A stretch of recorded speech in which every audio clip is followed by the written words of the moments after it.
Is there a new world order on the horizon? And as promised earlier on, I'm delighted to say that I am joined now by the chair of the Defence Select Committee, the Conservative Member of Parliament for Bournemouth East, Tobias Ellwood. Tobias, good of you to find time for us this afternoon. You have said, and I quote, "the biggest strategic own goal the West has made in a generation." You and I completely understand the difference between tactical, short-term, now, get over it. Strategic is long-term and changes the shape of everything. Is this about a new world order?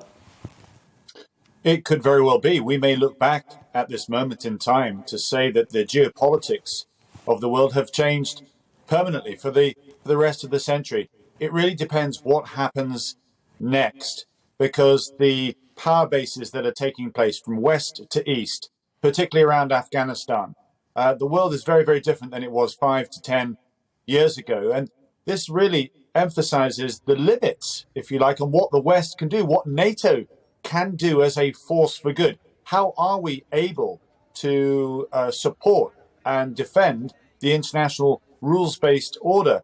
These are the big questions that we now have to confront. A recognition that China is promoting a very different approach to the world. And if we can't get it right in Afghanistan, which is my point that I was trying to make, where can we get it right?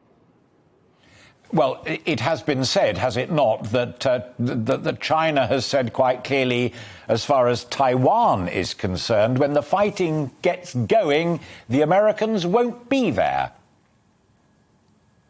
Now, that's the great illustration as to how our competitors, how our adversaries are looking at our response to what we've done in Afghanistan. We didn't have the strategic patience to stay the course in Afghanistan.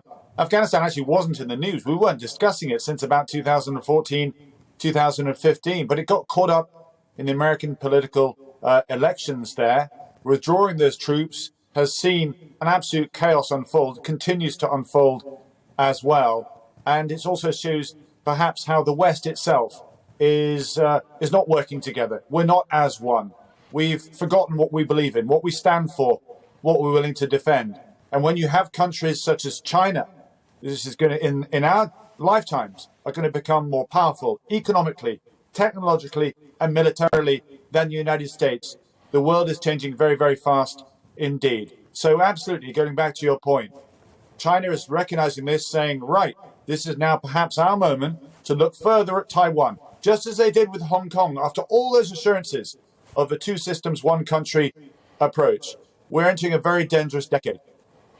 The one thing that our mutual friend Christopher Mayer said right at the beginning of the programme was that he welcomed, as a former ambassador to the United States and a man who's worked at the top levels of government with people like John Major, that he welcomed the end of our attempt to impose our political system, the idea of trying to nation build, if there's a new world order, the world would be better for an end to that. It is not our business, and we don't do it frightfully well either.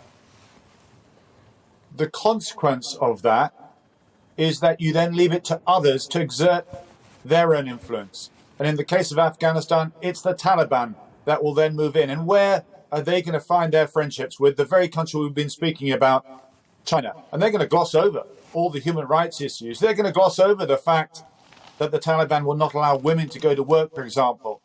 And what the reason why is because they're going to provide the money. 60 billion has been talked about in dollars already. Their only condition is that they want to get hold of the lithium, the rare earth metals that are required for China to continue fueling its economy.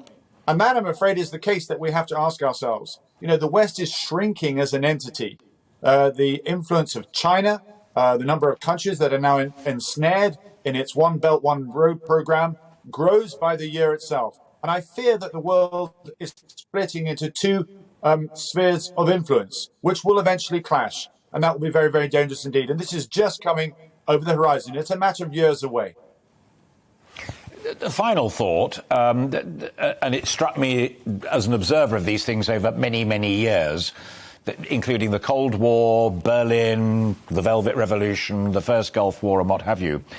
I have never known in my lifetime so many top politicians like yourself and Tom Tugendhat, people like Ben Wallace to a degree as well, retired chiefs of the defence staff like Lord Richardson and other senior military men and women being so openly critical of a decision taken by Her Majesty's government on foreign affairs that impacts our place in the world. Never seen it before. No, I mean, I came into politics, and I think all those names that you just mentioned, entered public service to see Britain play its role on the international stage. And let's not forget who we are. We feel diminished at the moment. We're lacking confidence. Whitehall, I don't believe, has the bandwidth.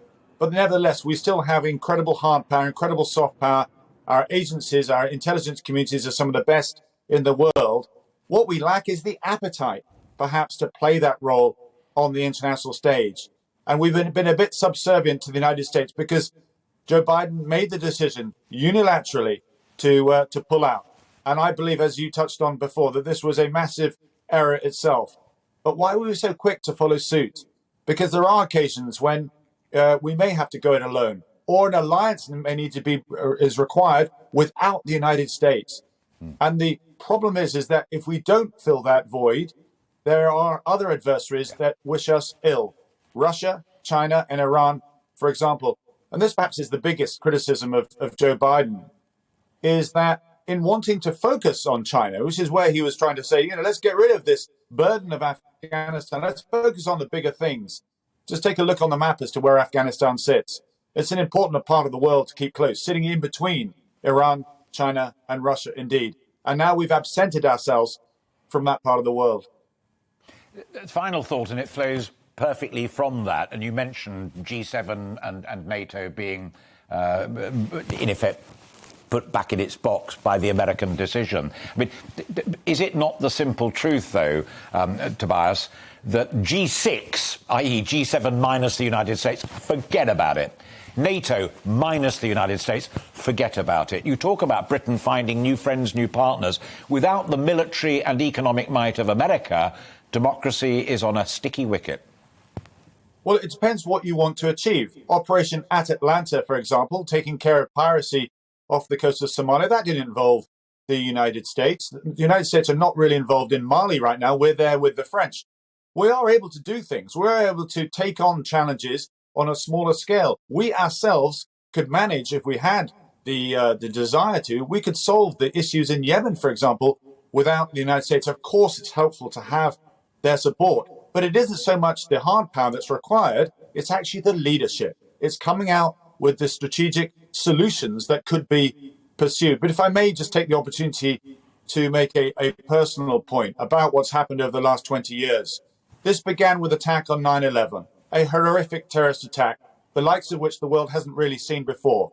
Since then, there's been a drumbeat of similar attacks. And now we had an attack at the Kabul airport. Until we challenge this ideology that an individual can be persuaded to put on a suicide vest and blow themselves up and be rewarded with a fast-track place to paradise, no amount of drone strikes will actually make the world any safer whatsoever. We failed in our strategy to deal with the ideology. And as long as that ideology is there, Al-Qaeda will be replaced by Daesh, will be replaced by another group in the future. And that is the challenge that we face over the next 20 years. Welcome to the GB News YouTube channel. You can watch us live 24 hours a day, catch up on your favourite shows, and join in the conversation in the comments below. Don't forget to subscribe and you'll never miss any of our exclusive content.